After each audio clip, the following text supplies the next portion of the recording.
D.B. Cooper, D.B. Cooper, D.B. Cooper, D.B. Cooper. Who is D.B. Cooper? Now, he is the infamous airplane hijacker who jumped out of a plane back in 1971 with $200,000 in cash, never to be seen again.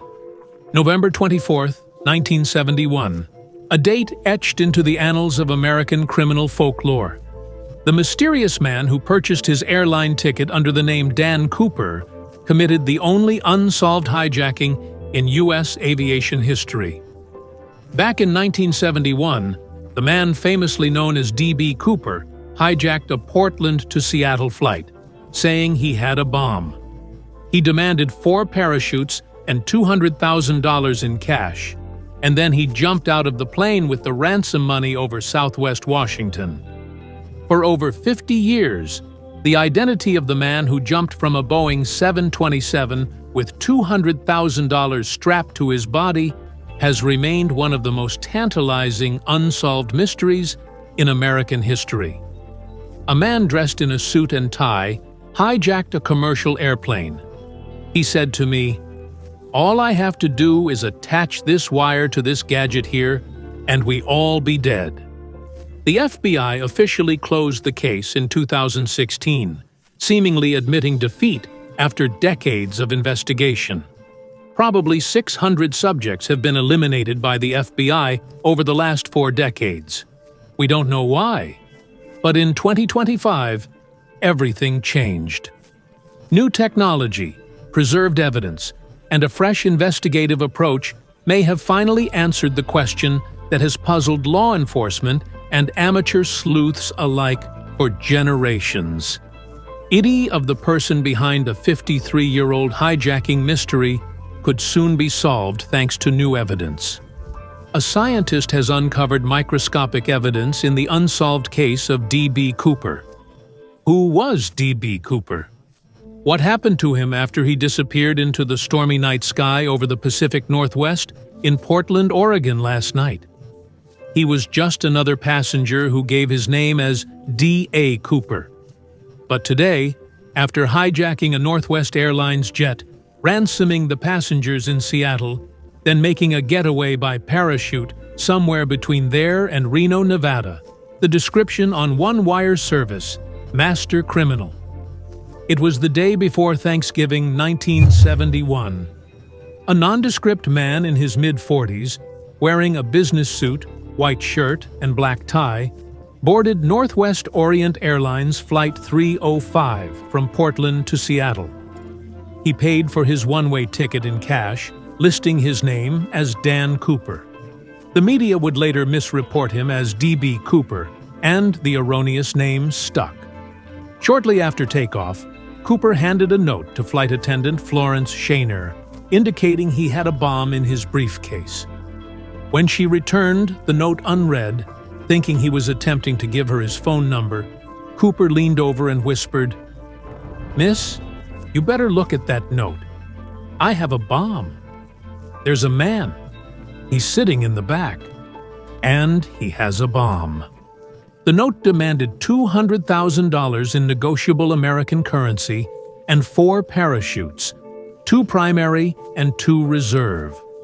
Cooper has her attention. She knows he's serious. He demands 4 parachutes and a ransom of $200,000. The hijacker was specific about his demands. The money was to be delivered in a knapsack, and the parachutes needed to be civilian models, not military. When the flight landed in Seattle, authorities provided Cooper with his demands. He released all 36 passengers and 2 of the flight attendants, keeping only the pilot, co-pilot, flight engineer, and 1 flight attendant aboard. Cooper wants the 727 to take off again and start to head towards Mexico City. He's going to keep the 4 remaining crew members as hostages: the flight attendant, the flight engineer, the first officer, and the captain. Cooper then instructed the pilots to fly toward Mexico City at a low altitude of 10,000 feet with the landing gear deployed and the cabin depressurized, conditions that suggested he intended to jump. He specified the exact flight path requesting the plane fly at minimum airspeed with flaps set at 15 degrees. Somewhere between Seattle and Reno, Nevada, in the pitch-black night during a rainstorm, Cooper did what many experts considered impossible. He lowered the rear stairs of the Boeing 727 and jumped into the darkness, wearing only a business suit and a raincoat with the ransom money strapped to his body. The pilots, unaware of his departure, continued flying according to his instructions. When the plane landed in Reno for refueling, authorities stormed the aircraft only to find Cooper gone. The audacity of the hijacking was unprecedented. Cooper had not only successfully negotiated his demands, but had also executed a daring escape that seemed to anticipate the aircraft's blind spots. The crew couldn't see the rear stairs from the cockpit, and the pressure drop indicators gave no clear signal when he jumped. Decades of dead ends following Cooper's audacious leap, one of the largest manhunts in FBI history, ensued.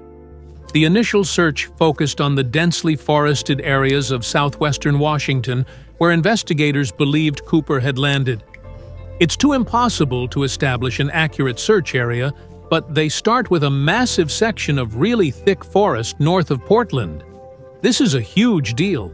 The Air Force actually loans them an SR-71 Blackbird to help them photograph the entire flight area in hopes of developing a clue. Despite deploying hundreds of agents and military personnel to comb through the rugged terrain, no trace of the hijacker, dead or alive, was found. Over the subsequent decades, the FBI pursued over 1,000 serious suspects. Among these was Richard Floyd McCoy, who committed a similar hijacking only months after Cooper, but was ultimately ruled out due to discrepancies in physical appearance reported by the flight crew. Another notable suspect was Dwayne Weber, who allegedly confessed to being Cooper on his deathbed in 1995, telling his wife, "I'm Dan Cooper." However, DNA evidence later eliminated him from consideration. The investigation hit its first potential breakthrough in 1978, when a young boy digging in a sandbar along the Columbia River discovered a deteriorating packet of $20 bills. The serial numbers match those of the ransom money given to Cooper. This discovery, approximately 20 miles downstream from where Cooper was believed to have landed, raised more questions than it answered. Had Cooper survived the jump only to lose some of the money? Or had his body and the money been separated by the river's current, with only the cash eventually surfacing? In 1980, another tantalizing lead emerged with the discovery of Cooper's black J.C. Penney clip-on tie in the plane. Microscopic particles found on the TAI suggested the hijacker might have worked in the aerospace industry, possibly with Boeing's then new 727 aircraft, the very model he hijacked. This theory supported the prevailing assumption that Cooper possessed insider knowledge of the plane's capabilities and blind spots. Throughout the 1990s and early 2000s, citizen sleuths continued to offer new theories and suspects ranging from former military personnel to disgruntled airline employees. The FBI diligently investigated each credible lead, even as the case grew colder. In 2011, the FBI announced they were pursuing a promising lead involving a suspect who had died a decade earlier. But this too eventually fizzled out. By 2016, the FBI officially closed the active investigation, citing the need to reallocate resources to more pressing cases. The decision seemed to signal the final defeat in a 45-year quest for answers. The evidence collected, including the partial ransom money the tie-in witness descriptions, was preserved, but no longer actively examined.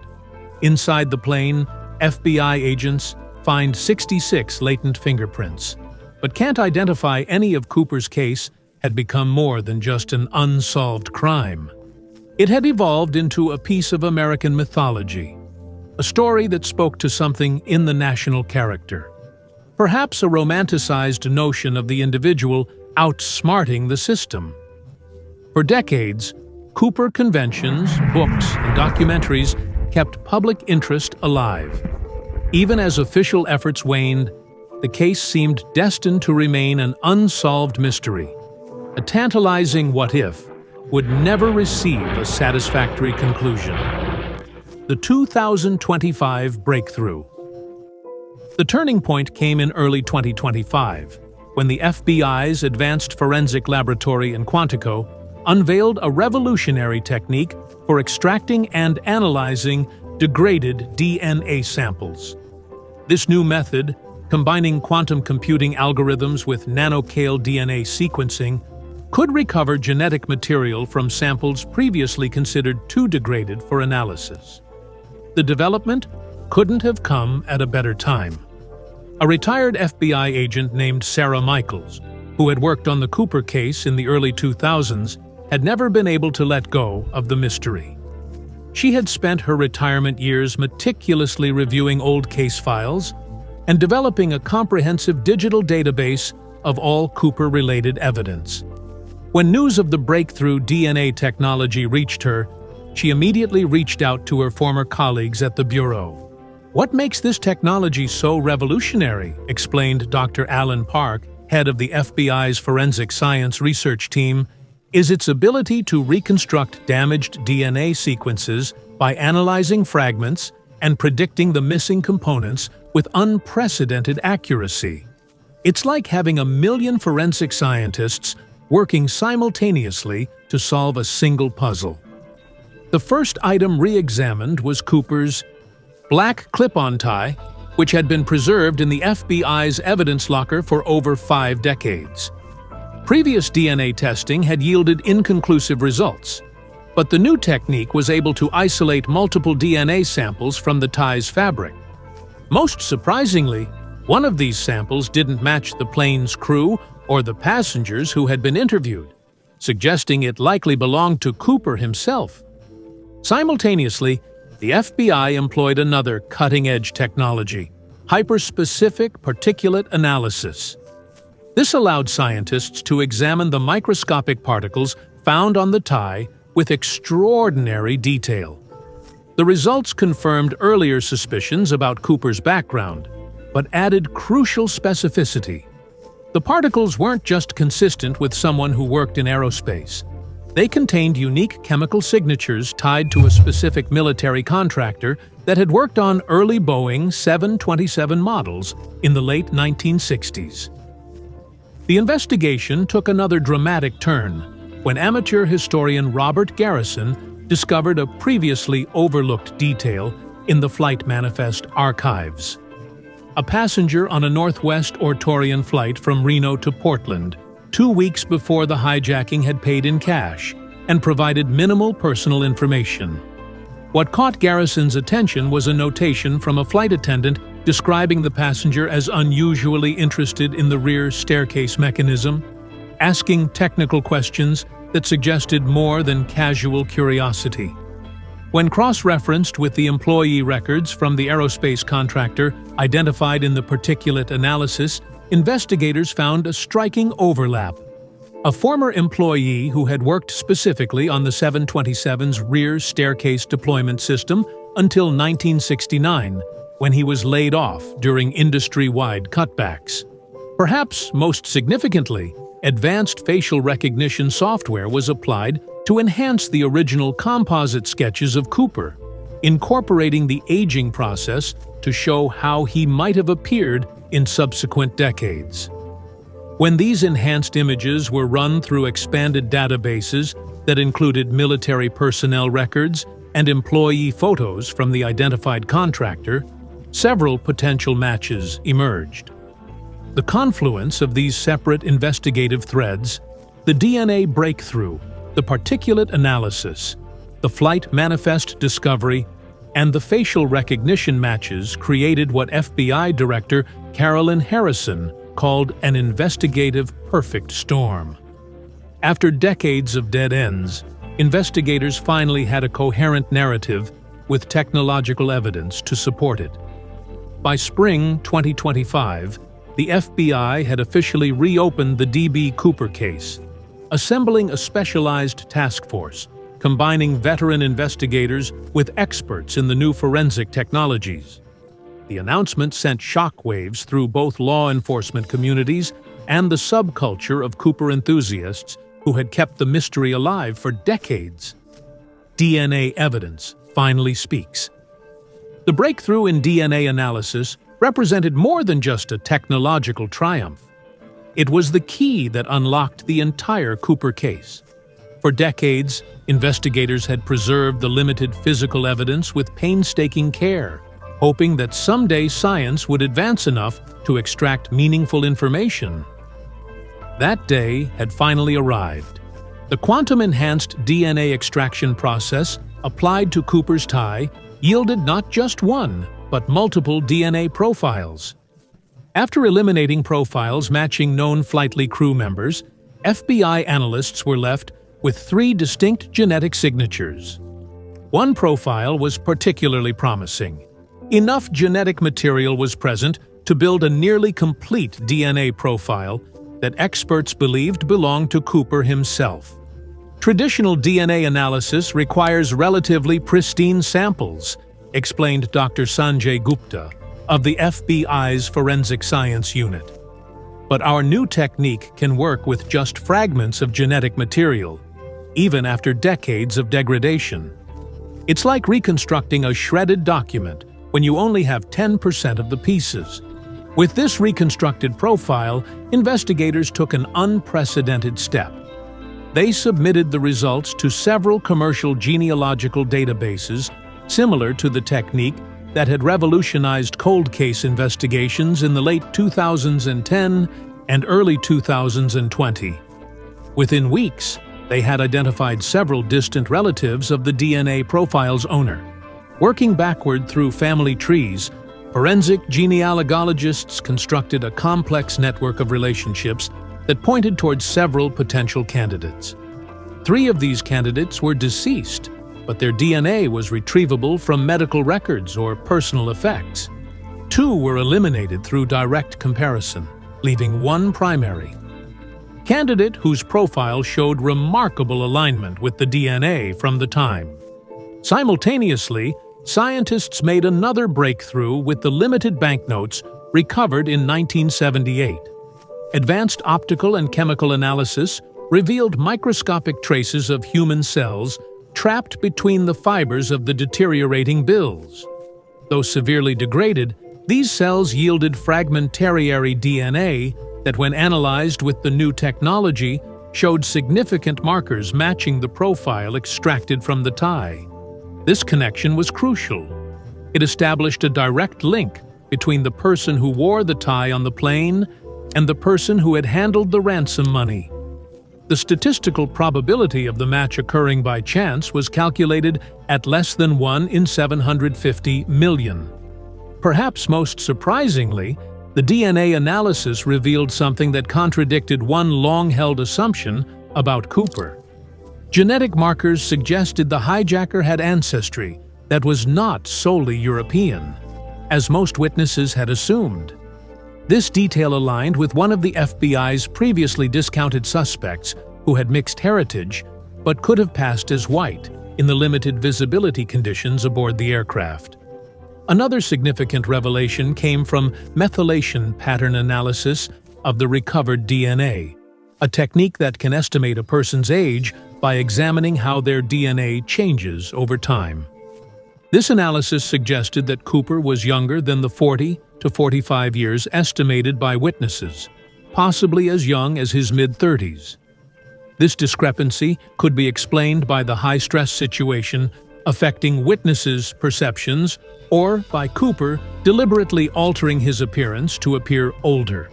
The DNA evidence also revealed another crucial detail: genetic markers associated with specific medical conditions. One particular marker indicated a predisposition to a rare form of arthritis that typically affects the spine and large joints, a condition that would have made surviving a parachute landing in rugged terrain particularly challenging without medical attention. When the findings were presented to the FBI's Behavioral Analysis Unit, they noted how this medical detail might explain Cooper's desperate act. We may be looking at someone who knew their physical capabilities were diminishing, observed Dr. Elena Rodriguez, a forensic psychologist with the unit. The hijacking might have been a last-chance effort for financial security before the condition progressed. The Cooper identity questioned with the DNA evidence pointing to a specific individual.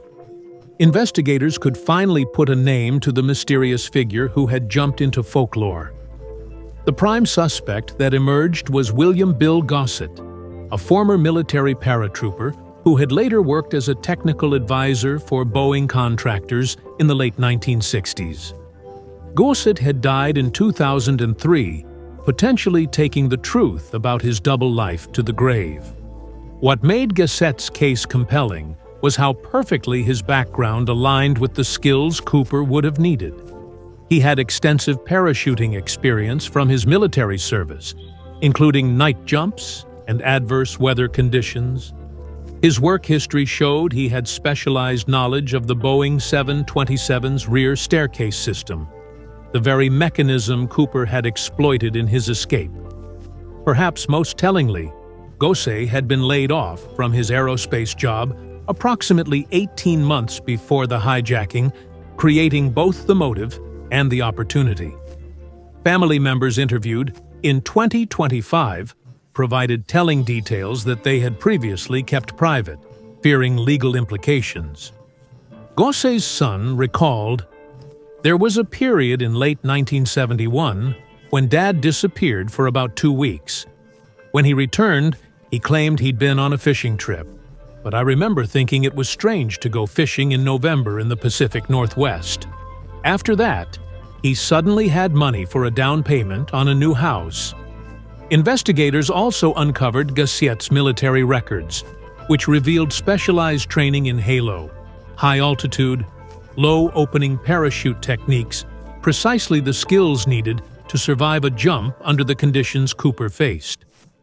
His military file included a psychological assessment, noting exceptional calmness under pressure and unusual attention to detailed planning, traits that match the hijacker's methodical approach. Financial records showed a curious pattern. Gossett had been struggling financially after his layoff with mounting medical bills related to an early diagnosis of ankylosing spondylitis, a form of arthritis affecting the spine, consistent with the genetic markers found in Cooper's DNA. Yet in early 1972, he suddenly paid off several outstanding debts and made a significant down payment on a new home. The source of these funds was documented as personal savings, but investigators could find no evidence of such savings in his prior banking records.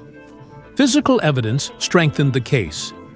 When photographs of Gossett from 1970 were digitally compared with the enhanced Cooper composite sketches, facial recognition software identified 17 distinct match points well above the threshold typically considered conclusive in identification cases.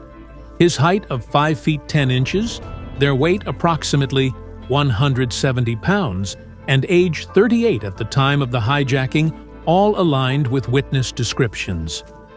Though Gossett had apparently used theatrical techniques to appear older during the hijacking, perhaps most convincingly, Gossett's documented movements before and after the hijacking filled in critical gaps in the timeline. He had been in Portland the week before the incident, ostensibly for a job interview that investigators could find no record of. In the months following the hijacking, he had moved his family from Washington to Idaho, then later to Colorado.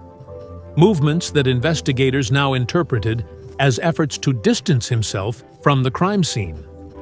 A detailed analysis of Gossett's personality, based on interviews with family and former colleagues, revealed what one FBI profiler called a perfect psychological match for Cooper.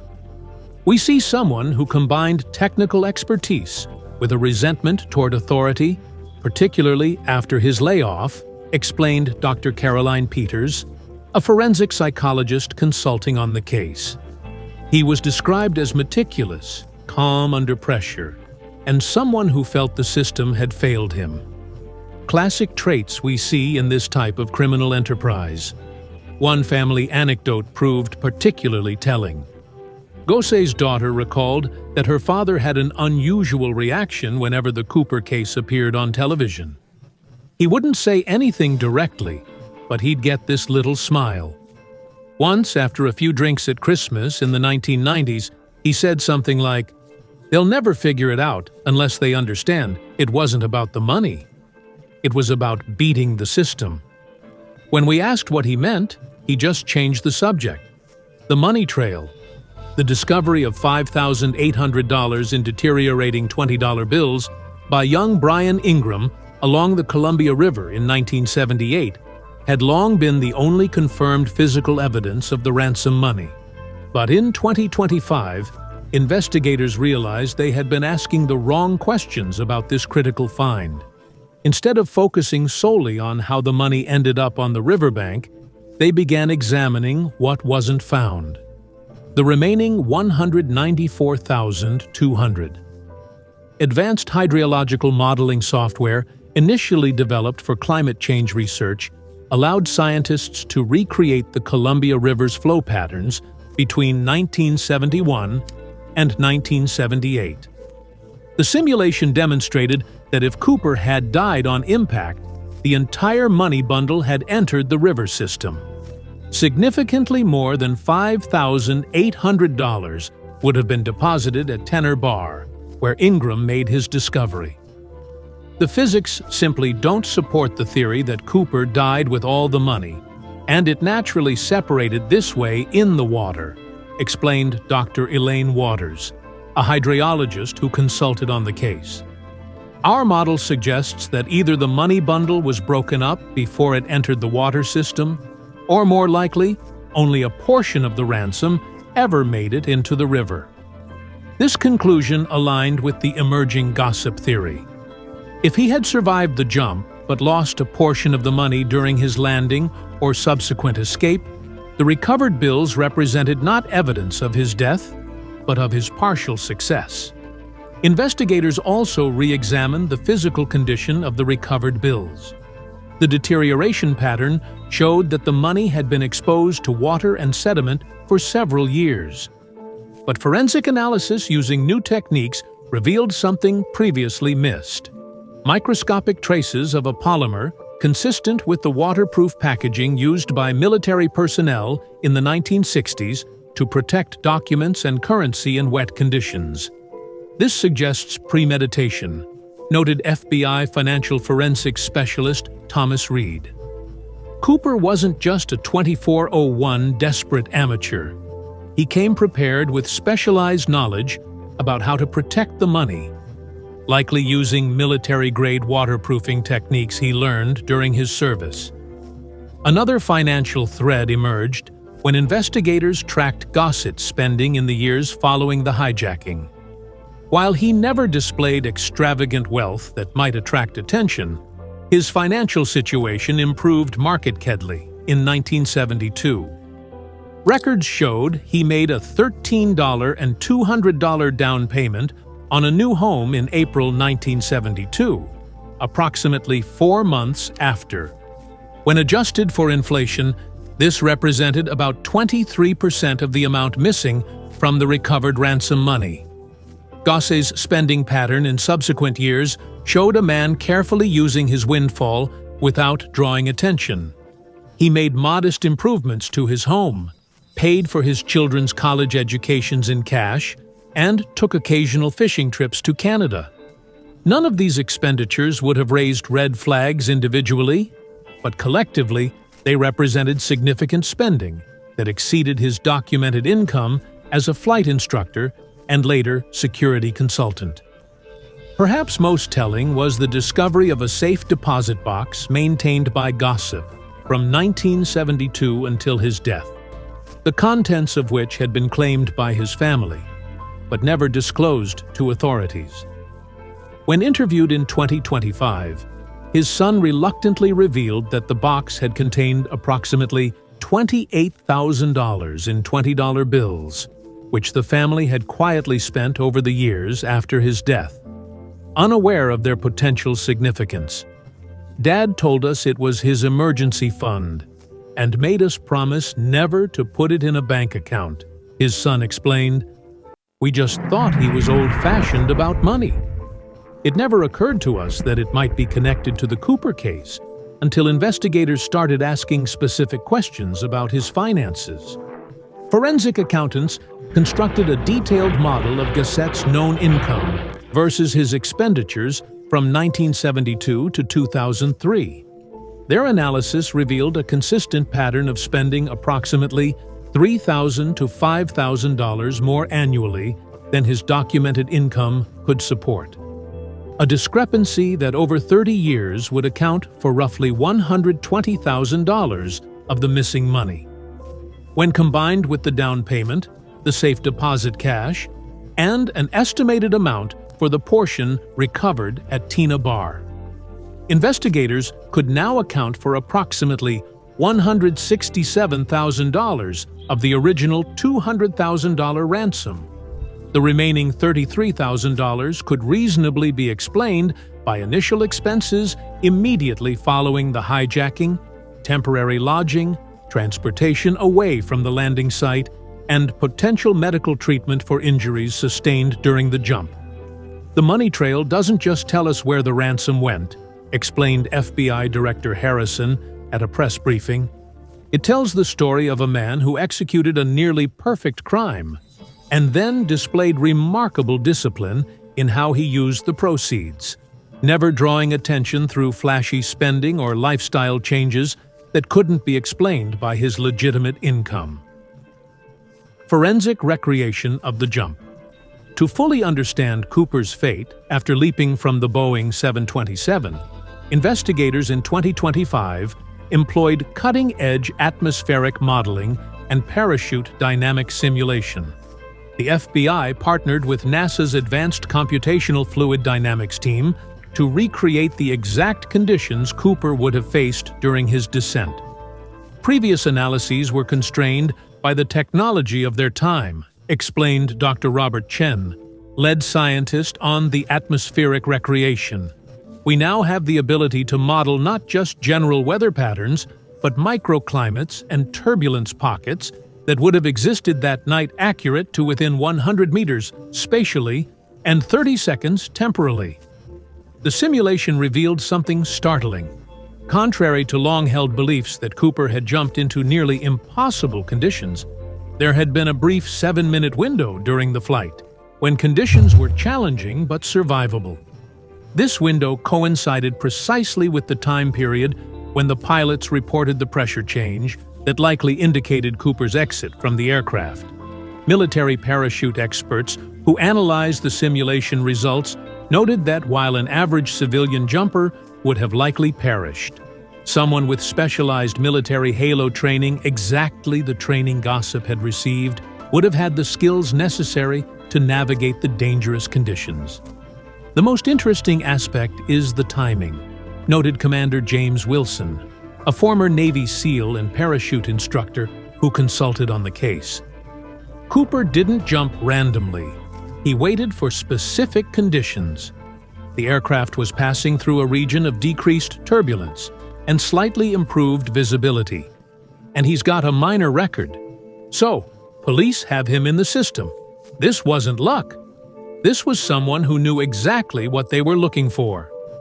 Using the simulation data, investigators identified a primary landing zone approximately 8 miles east of where previous searches had concentrated in an area of dense forest, with several logging roads that were active in 1971. Records showed that the area had been minimally searched during the original investigation, as it was considered outside the probable landing zone based on the technology available at that time. We also don't have DNA at this time. It's hard to determine Cooper's landing zone because they don't know exactly when and where he jumped. A critical discovery came when investigators located a retired logger who had been working in the newly identified area the week after the hijacking. He is a receding hairline, short, dark hair, and is wearing a dark suit and sunglasses. In an interview, he recalled finding a torn piece of dark green nylon caught on a tree branch that he had dismissed as hunting gear. When shown photos of the actual parachutes provided to Cooper, he identified the material as similar in color and texture.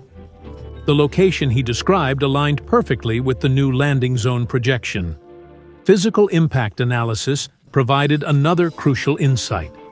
Using crash test dummies equipped with sensors and dropped under simulated conditions, medical records showed that Gosse had sought treatment for a sports injury to his lower back and left ankle in January 1972.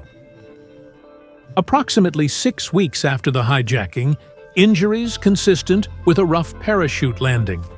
Perhaps most convincingly, the new landing zone analysis explained a long-standing mystery: why search dogs had never picked up Cooper's scent. The revised calculations placed Cooper's most likely landing point near a flowing stream that fed into the Lewis River watershed. If injured, Cooper could have used the waterway to both mask his scent and aid his movement downstream towards civilization, explaining the absence of tracks or scent trails. Brings printed instructions on how to use the parachutes, but Cooper tells her he does not need. When you put together the atmospheric conditions, the timing of the jump, the physical capabilities of someone with Gossett's training, and the geographic features of the landing zone, you get a compelling picture. Summarized FBI Special Agent Marcus Thompson. Cooper survived the jump, sustained injuries that were significant but manageable, and used the terrain to his advantage to escape the search perimeter before it was fully established. Witness testimonies revisited in 2025. Investigators applied advanced cognitive interview techniques and statement analysis algorithms to re-examine the testimonies of the flight crew and passengers who had interacted with Cooper. This fresh analysis revealed subtle details that had been overlooked in the original investigation. Flight attendant Tina Mucklow, who spent the most time with Cooper during the hijacking, was re-entered at age 81. With the assistance of forensic memory specialists, she recalled details that hadn't seemed significant in 1971, but took on new meaning in light of the Gosse theory. He made me feel very sure that we had a very real and horrifying threat. I remember he had this way of talking about the aircraft that was different from most passengers. Mucklow explained he didn't just know the terminology. He used it naturally the way someone would who worked with planes. At one point, he referred to the aft air stair rather than the rear stairs, which is industry language. When shown historical photos of Boeing contractors from the late 1960s, including Gosse, Mucklow's physiological responses were measured using advanced recognition software that tracks micro-expressions and pupil dilation. While she couldn't positively identify anyone after so many years, her unconscious responses to Gossett's image were significantly stronger than to control images, an indication of potential recognition below the threshold of conscious recall. Another crucial re-examination involved William Radicach, the flight's co-pilot, who was interviewed shortly before his death in 2022. Researchers are analyzing the recorded interview noted his description of Cooper's specific questions about the aircraft's functioning. He asked about fuel consumption at different altitudes, maximum flying time at lower altitudes, and specific questions about the pressure indicators for the rear stairs. All things someone with general aviation knowledge might ask, but with unusual precision. Perhaps most revealing was the reanalysis of the original FBI interviews with passengers who had been seated near Cooper before he revealed his intentions. Using computational linguistics, researchers identified patterns in their descriptions that suggested Cooper had deliberately aged his appearance.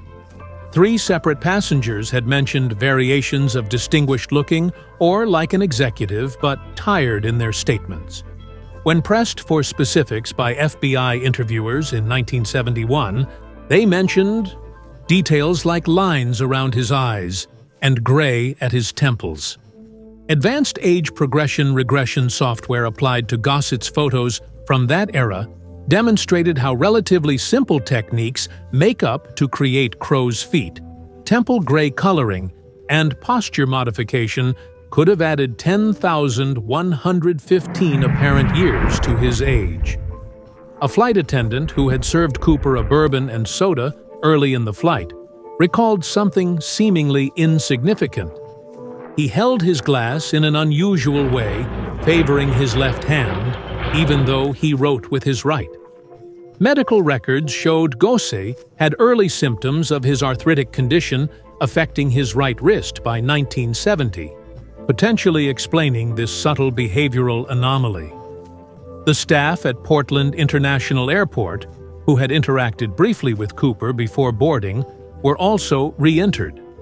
An elderly retired ticket agent remembered he purchased his ticket with cash, which wasn't unusual back then, but I remember thinking his hands didn't match his face. They looked younger, stronger, and he seemed to be watching the crew preparing the 727 with unusual interest. Using virtual reality reconstruction, investigators created an immersive recreation of the flight based on all witness testimonies. This allowed cold case detectives to experience the hijacking environment. So, air traffic control keeps the plane circling around for 2 hours until they can gather the money in the parachute. Noticing details like sight lines, timing of movements, and opportunities for Cooper to observe crew procedures. The VR simulation revealed that Cooper had positioned himself with a clear view of the cockpit entrance during pre-flight preparations, allowing him to observe security protocols and crew communications, knowledge he would later use during the hijacking. Perhaps most significantly, the witness testimony reanalysis identified a previously overlooked pattern. Cooper had asked several questions about the flight path and weather conditions, specifically for the area that the new landing zone analysis identified as his most likely jump target. What had seemed like nervous conversation in 1971 appeared in retrospect to be careful intelligence gathering. The Cooper Connection Network. As investigators dug deeper into Gosset's background, they uncovered evidence suggesting he hadn't acted entirely alone. While the hijacking itself was carried out by a single individual, the complex escape plan likely required assistance, a support network that had remained hidden for decades. The first clue came from cell phone records of Gosset's known associates from the early 2000s, just before his death. Data mining of these records revealed that several former military colleagues had traveled to meet with Gosset in the months before he passed away. When interviewed in 2025, 2 of these individuals reluctantly acknowledged that Gosset had shared details of the hijacking with them, swearing them to secrecy. "Bill told us he was Cooper just months before he died," confessed Richard Thornton, a former paratrooper who had served with Gosset. "We thought he was delirious from his medications, but he knew details that weren't public. He said 3 people helped him after the jump, but he only gave us one name, Marcus." This Marcus was identified as Marcus Weber, another former military paratrooper who had settled in southern Washington in the late 1960s. Weber had died in 1994, but his widow confirmed that on the night of the hijacking, her husband had suddenly left their home, claiming a buddy needed help. He returned 3 days later, muddied and exhausted, refusing to explain where he'd been. Land records showed that Weber owned a remote cabin approximately 17 miles from the newly calculated landing zone, potentially the first safe haven Cooper reached after his jump. The cabin had been sold after Weber's death and subsequently demolished, but ground-penetrating radar surveys of the property revealed a buried metal box containing a compass, a first aid kit of 1970s vintage, and most significantly, a torn piece of parachute cord matching the type used in the parachutes provided to Cooper. Cell tower data analysis from the early 2000s also identified unusual communication patterns between Gosset's son and 3 individuals with no obvious connection to the family. When questioned by the FBI, The son admitted that after his father's death, he had delivered sealed envelopes to people his father had described as old friends who helped me once. Dad made me promise to deliver the envelopes if anything happened to him, the son explained. I didn't know what was in them. I assumed it was mementos or maybe some of the cash he kept in that safe deposit box. He said it was settling accounts for an old debt. Financial records for these individuals showed modest but unexplained cash deposits in the months following these deliveries, potentially delayed payments for their assistance decades earlier, or compensation for maintaining their silence. Perhaps most intriguing was the discovery of a storage unit in Tumwater, Washington, rented continuously since January 1972, initially under the name Daniel Cooper, and later transferred to a corporation owned by Weber's brother-in-law. When finally opened in 2025, the unit contained camping equipment, topographic maps of southwestern Washington with hand-drawn notations, and a military-style medical kit with several used bandages and suture materials. Blood residue on the bandages yielded degraded but analyzable DNA that showed familial connections to the genetic material found on Cooper's tie. Not an exact match, but close enough to suggest a relative had assisted with medical treatment after the jump. Investigators also uncovered evidence that immediately after the hijacking, a small private aircraft had filed an unusual flight plan from a regional airfield near the landing zone toward eastern Oregon. The pilot, now deceased, had been a Vietnam-era helicopter pilot with connections to Gossett's military unit. Weather conditions would have made such a flight challenging but not impossible for someone with military flight experience.